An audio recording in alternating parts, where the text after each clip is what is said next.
हाँ, हार को कभी हार मानना नहीं, निराश नहीं, उदास नहीं, हताश नहीं। हार गया तो मैं किस पॉइंट से हारा मुझे देखना है। अभ्यास अभ्यास योग युक्तेन चेतसा नाम्ने गामिना। मतलब बहुत जिद्दी स्वभाव, जिद्दी स्वभाव। मतलब प्राण दे सकते हैं लेकिन अपना नियम नहीं तोड़ सकते, अपनी दिनचर्या नहीं तोड़ सकते। तो बच्चा हारना है ही नहीं, हम हार में विजय खोजते हैं।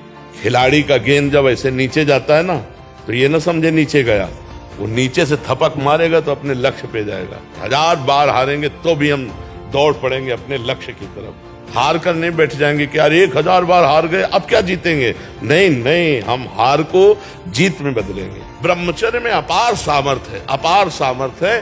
ये नवीन बच्चे जो ब्रह्मचर्य नष्ट करें बहुत घातक। आप अपने ब्रह्मचर्य को छीण मत करना, आप कोई नशा मत करना जब तक विद्या अध्ययन कर रहे हो, ये बहुत बड़ी साधना है। और अगर आप ग्रेजुएट ना हो जाए तो हमें बताना। आयुष मल्होत्रा जी। राधे राधे राधे महाराज जी। महाराज जी, अगर हार जाएं तो जीते कैसे?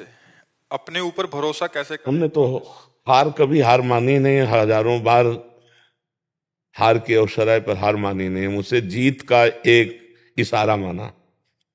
जब हार होती तो हम उसमें ढूंढते हैं कि मेरी हार कहां से हुई, कौन सा पॉइंट है जिसमें हमसे चूक हो गई, तो हमारी जीत का वो कदम बनेगा। हार को हमने कभी हार माना नहीं, कभी निराश नहीं हुई, कभी हताश नहीं हुई। जिद्दी स्वभाव, ये हम अपने लिए नहीं कह रहे, ये उत्तर दे रहे हैं हम आपको। हाँ, हार को कभी हार मानना नहीं, निराश नहीं, उदास नहीं, हताश नहीं। हार गया तो मैं किस पॉइंट से हारा मुझे देखना है। मेरे अभ्यास में कमी हुई या मेरे अंदर प्रमाद स्थिति आ गई। हम इसे भाग्य नहीं मानते। भाग्य को तो झाड़ू लगा के कोने में रखना है, नहीं तो भगवत प्राप्ति भाग्य से नहीं होती। हमारा भाग्य कितना बड़ा, पीछे का कर्म ही तो है। हम इतना विशाल कर्म करेंगे कि उसे दबा देंगे। राधा राधा राधा। और चूक कहां हुई? रात दिन अपने कर्तव्य कर्म के अभ्यास में दृढ़ हो जाए तो सबसे ज्यादा प्रवीण हो जाएगा। अभ्यास में बहुत बड़ी ताकत है, बहुत बड़ी ताकत। आंख मूंद करके आदमी को लिटा करके आसपास नारियल रख करके वो गन से मार रहा है, जरा चूक जाए तो उसकी खोपड़ी फट जाएगी।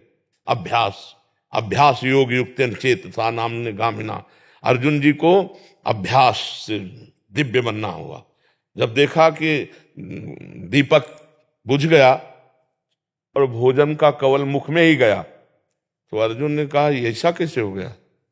हम प्रकाश में पा रहे थे, इसका मतलब इसका अभ्यास है। तो मतलब अभ्यास अगर हो जाए तो कुछ भी किया जा सकता है। रात्रि में साए साए बाणों की, तो उनके जो गुरुदेव थे वो गए, देखा तो उनका अर्जुन इतना तुम्हारे अभ्यास में प्रियता है, तो उनका गुरुदेव विश्व का सबसे बड़ा धनुर्धर बनना है।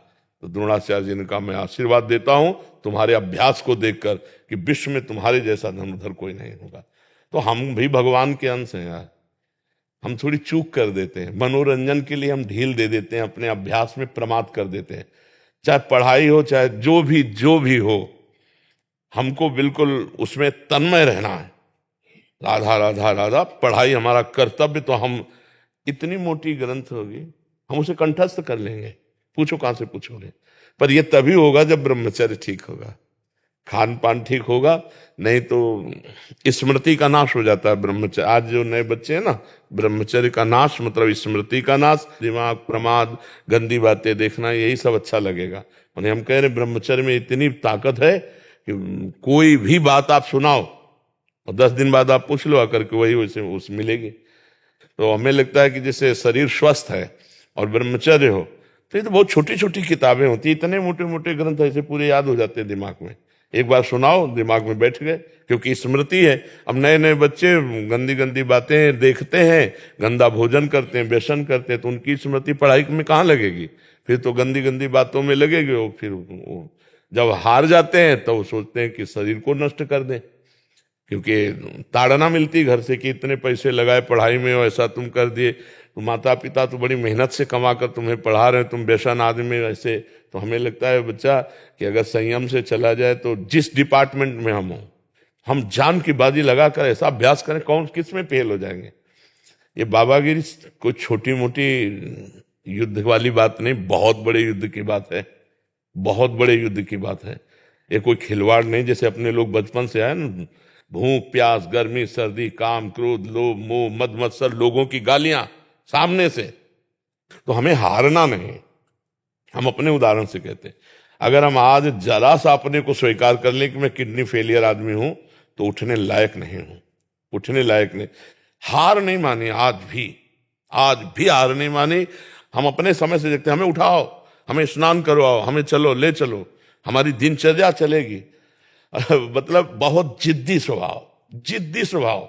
मतलब प्राण दे सकते हैं लेकिन अपना नियम नहीं तोड़ सकते, अपनी दिनचर्या नहीं तोड़ सकते। तब जाकर के ये स्वभाव और श्री जी की कृपा, तो ये आज जो है दिनचर्या चल रही। नहीं तो बच्चा हारना है ही नहीं। हम हार में विजय खोजते हैं। हमें विजय का वहीं खोज मिली जहां हम हारे। जहां हमें हारने की नौबत आई वहीं खोजा विजय। कहां से? तो सूत्र मिला, विजय का सूत्र मिला हार से। तो हार कोई बुरी चीज नहीं है, निराश नहीं होना चाहिए, हमारी और उछाल होगी। खिलाड़ी का गेंद जब ऐसे नीचे जाता है ना, तो ये ना समझे नीचे गया, वो नीचे से थपक मारेगा तो अपने लक्ष्य पे जाएगा। हम सब भगवान के हाथ के बाल हैं, हमको चिंता नहीं करनी है, बस हमें अभ्यास करना है और भगवान का चिंतन करना। कोई भी कार्य ऐसा दुर्लभ नहीं जो हम कर न सके। हम मनुष्य हैं, भगवान के अंश हैं, हमको हारना नहीं। 1000 बार हारेंगे तो भी हम दौड़ पड़ेंगे अपने लक्ष्य की तरफ। हार कर नहीं बैठ जाएंगे कि यार 1000 बार हार गए, अब क्या जीतेंगे। नहीं नहीं, हम हार को जीत में बदलेंगे, तभी बात बनती। नहीं अगर ऐसे तो फिर आदमी बोले ये फसल नष्ट हो गई, हम फेल हो गए, हम हार गए, शरीर छोड़ने से वही 5 स्टार होटल थोड़ी रखा है, या आओ स्वागत है तुम्हारा, भूत प्रेत बनोगे और परेशान होगे। इसलिए बहुत हिम्मत करके, मनुष्य जीवन संघर्ष का जीवन है। हम तुम तो जीव हैं, भगवान के अंश है। जब भगवान राम जी अवतरित हुए तो आप उनके जीवन चरित्र को पढ़िए। सुबह होने जा रहा है राज्याभिषेक, जय जय मचने जा रही हो, सामय के 14 वर्ष का वनवास, और विशेष उदासी, तापस वेश विशेष उदासी, 14 वर्ष राम वनवासी। और क्या क्या कष्ट प्रभु को सहना पड़ा। नंगे पैर प्रभु ऐसे जंगल में जहां कांटे कंकड़, नाना प्रकार के जंगली जंतु, क्या क्या नहीं कष्ट सहा हमारे प्रभु ने। और वहां पे सिया जी का हरण हो जाता है, ये कितना भीषण युद्ध होता है। कैसे तो आप सोचो, जब प्रभु का अवतार संघर्ष में, तो हमारा संघर्ष में लेगा। अरे हम भी तो उनके बच्चे हैं। जब हमारे पिता आते हैं तो उनका जीवन कितना संघर्षमय होता है। आप देखो कृष्ण जी का, देखो संघर्ष में अवतार हो रहा है। कंस के कारागार में राक्षसी पहरेदारों के अंतर्गत उस अंधेरी कोठरी में हथकड़ी बेड़ियों से जकड़े हैं वसुदेव और देव की, वहां पर ब्रह्म परमात्मा का अवतार, जिनका नाम समस्त बंधनों को काट देता है, वो पधार रहे कहा जहां हथकड़ी बेड़ी जकड़ी है। फिर देखो तुरंत चैन नहीं, इतने बालक जो हुए वो तो कंस ने मार डाले। अब इतने श्याम सुंदर को कम से कम भरनेत्र देख ले तो भय लग गया कि इतने सुंदर बालक को कहीं कंस मार दिया। तो बोले प्रभु हम आपसे इस बात की प्रार्थना करते कि हमारे इस भय को दूर करो। तो बोले भयभीत हो तो गोकुल छोड़े आओ। अपने प्राण प्यारे सर्व सुंदर बालक को दूसरी जगह छोड़ने के लिए विवश होना पड़ा।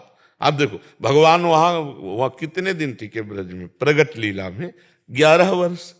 मथुरा से द्वारिका, क्या क्या, जो ही मथुरा पहुंचे तो कंस का वध कर दिया था। तो कंस का ससुर था वो जरासंध।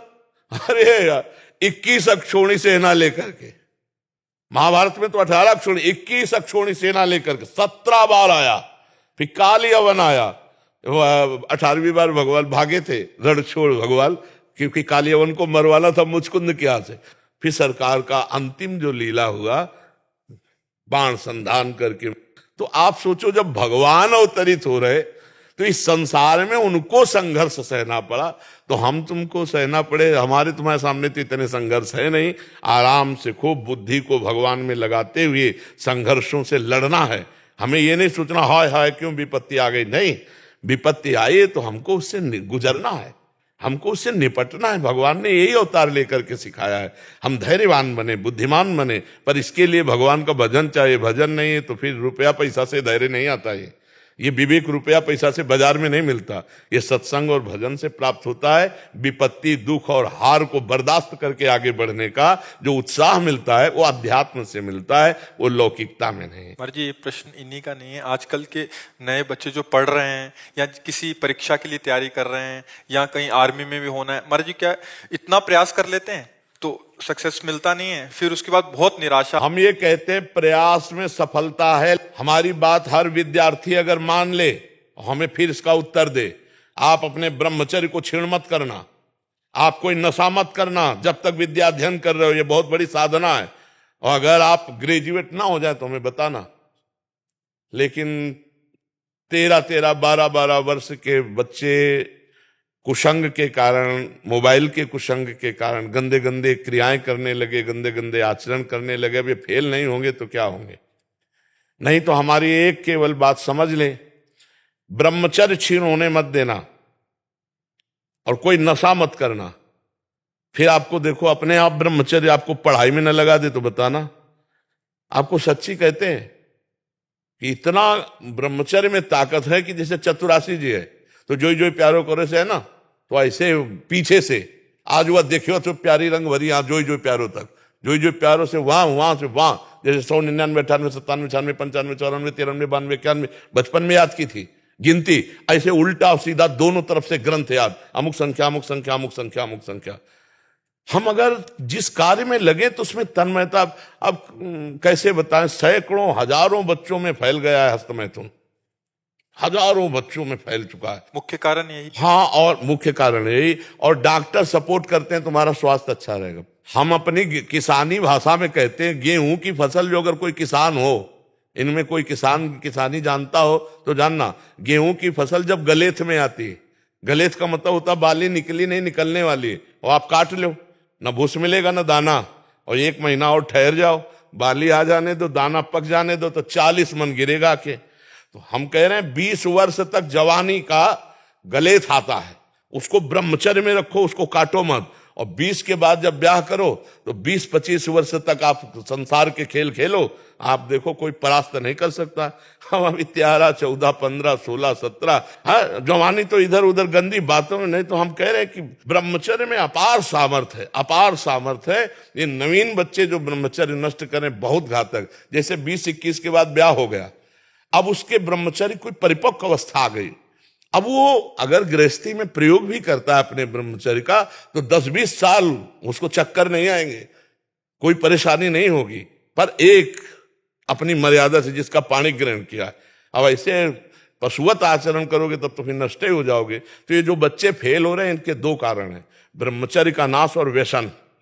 तो माता पिता के आचरण भ्रष्ट होने के कारण बच्चों के आचरण और भ्रष्ट होते चले जा रहे हैं। इसीलिए शिक्षा तो है ही नहीं महाराज जी, कहीं ना स्कूल में सिखाया जाता है हमें, ना समाज में सिखाया जाता है। ये ऐसे शिक्षा महाराज जी आप दे रहे हैं तो समझ आ रही है, ये तो बड़ा महाराज जी माता पिता सिखा नहीं सकते। बाहर दोस्त आदि हैं वो तो और प्रमाद में घुसा दें ऐसा। हाँ, जैसे हम लोग स्कूल जाते थे तो हम लोगों को अलग से मक्खन अम्मा देती थी, पढ़ाई है, बच्चों की बुद्धि लगती है। अब चाउमीन खा के स्कूल जाते तो या 1 लीटर बठा और 2 रोटी शाम की बनी हुई, और जब मीसो तो पूरा वैसे खस्ता की तरह जल्दी से सुबह पाया और दौड़ लगा के 3 किलोमीटर स्कूल था, स्कूल गए तो वो सब पच जाता था और पौष्टिकता थी। अरे आज के बच्चे देखो ना, चाय पीते हैं प्रारंभ में ही, चाय ये 40 के बाद की बात है, या जो बहुत दिमागी कार्यों में लगे हुए हैं, जैसे कंप्यूटर आदि में, और दिमाग थकान हो रही, थोड़ी सी चाय ले ली। अब नए बच्चे चाय की जरूरत है, अब वो सुबह बेड टी चाहिए उनको, 9 बजे तक सो के उठ रहे हैं, बेड टी पी, और उनके खान पान क्या होते हैं। इसके बाद जो स्कूल में हमारे तो वो बताते थे, संस्कृत के जो थे, कि ब्राह्मी लेकर पीना चाहिए जिससे स्मृति शक्ति पुष्ट होती है, ब्रह्मचर्य पुष्ट होता है। तो ऐसा खान पान रहता था। अब खान पान में क्या रह गया, आप देखो खान पान में क्या रह गया। तो हमारे बच्चों की भविष्य खतरे पे है। जब कभी बच्चे खड़े होते हैं आकर ना, कि उनको 2 शब्द में यही समझाते हैं, हमारी इतनी बात मान लो, गर्लफ्रेंड बॉयफ्रेंड इससे बचो, अभी ये अवस्था नहीं है। हम कहते हैं दोस्त बनाना पाप नहीं है, लेकिन दोस्त के साथ पाप करना पाप है। दोस्ती बना, दोस्ती कर लो। अगर आपको ऐसा लगता है कि हम दोनों दोस्त आजीवन रहे, तो अपने माता पिता से स्वीकृति लेकर पाणी ग्रहण करके बाद में पहले पढ़ो लिखो, नौकरी पेशा में आओ, दोनों दोस्त बने रहो, गंदा आचरण मत करना, और फिर पाणी ग्रहण करके फिर ब्याह करके, तो वो संबंध जीवन भर निर्वाह होगा। और ये जो पहले ही 10 दिन ये बॉयफ्रेंड ब्रेकअप, फिर 10 दिन वो बॉयफ्रेंड ब्रेकअप, ये हो क्या रहा है भैया? ये क्या हो रहा है? क्या चरित्रहीनता का खेल खेला जा रहा है? ये बॉयफ्रेंड गर्लफ्रेंड है? कहाँ है? मतलब अभी स्कूल चले थे पढ़ने के लिए और ये शुरू कर दिया तो हो गया बॉयफ्रेंड गर्लफ्रेंड। इसी में सब हेरा रही हमारी समाज। और हमें तो बार बार कहने में भी संकोच लगता है कि बच्चों की जो गंदी आदतें हैं, माता पिता को चाहिए कि उनके पास बैठकर मित्रवत बात करें, दोस्तवत बात करें और उनको बताएं कि देखो ये गंदी बात है, इसको त्यागो, और उसके लिए डॉक्टरों का सहयोग लें, जैसे आयुर्वेदिक औषधियां हैं, और उनको बताए कि हम मानते हैं तुमसे गलती हो गई, लेकिन तुम इसका सुधार करो। अपने बच्चों के बीच में घुसना चाहिए, उनके जीवनचर्या में, उनकी सोच में अपनी सोच मिलानी चाहिए। तो इसलिए हमें लगता है बच्चों से अब ऐसी बातें नहीं करना चाहिए कि अगर गलत किया तुम नहीं, अगर गलत हो जाए तुमसे ना, तो तुम हमारे पुत्र हो, हम तुम्हें दोस्त की तरह बचाएंगे, कोशिश करो गलती ना हो, अगर गलती होगी तो तुम्हारी गलती में हम सम्मिलित रहेंगे, हम तुम्हारे दोस्त भी हैं। तो बच्चे का उत्साह बनता है, वो अपनी हर बात माता पिता से शेयर कर सके तो बच सकता है। पर ऐसा प्रायः माता पिता नहीं होते हैं, प्रायः भय प्रदान कर देते हैं। हमें लगता है भय की वृत्ति से आप बच्चों को नहीं बचा सकते, प्यार की वृत्ति से बचा सकते हो, भय वृत्ति से नहीं बचाया जा सकता। और ये बहुत बड़ा रोग है, आपको हम कैसे बताएं। एक 13 वर्ष का बच्चा खड़ा होना मुश्किल हो गया। अब बच्चे हैं, उनको तो कुछ समझ में नहीं आ रहा, उनको तो लग रहा है सुख का साधन है, और वो 8-8, 10-10 बार तो खड़े होना मुश्किल हो गया। तो हमें लगता है यार बच्चों को बचाओ। तभी हमारे भारत की जो पीढ़ी है वो, इन्हीं में कोई एमएलए है, इन्हीं में कोई सांसद बैठा हुआ है, इसी में कोई महात्मा बैठा हुआ है। मान लो अपने लोग स्कूल में पढ़ रहे थे, पता थोड़ी होता कि हम एमएलए बनेंगे। अगर सही संस्कार हुए तो हमारे भारत का इसमें उत्थान होगा कि ये नई पीढ़ी संभाल ली जाए, माता पिता समाज मिल करके इनको व्यसन मुक्त करे, व्यभिचार मुक्त करे, तो ये आगे बढ़ सकते हैं।